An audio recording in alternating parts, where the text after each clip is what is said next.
Okay, now step 2 is to build the middle and the top of the swing transformer. What you need is to find the pipe with 2 button clips on both sides. It's number 14 and number 12. And you just put number 12 in here.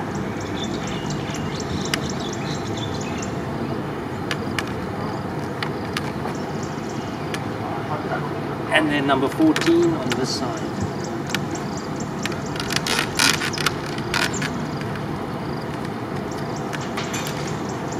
Then all you do is you carry on with the rest of the pipes, matching up the numbers.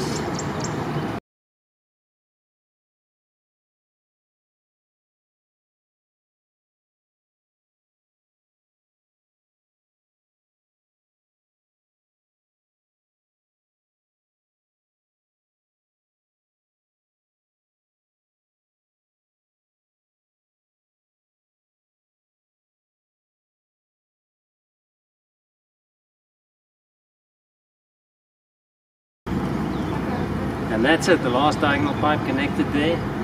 The last number will be 25A that you connect. And once you've done this, you can start connecting the attachment.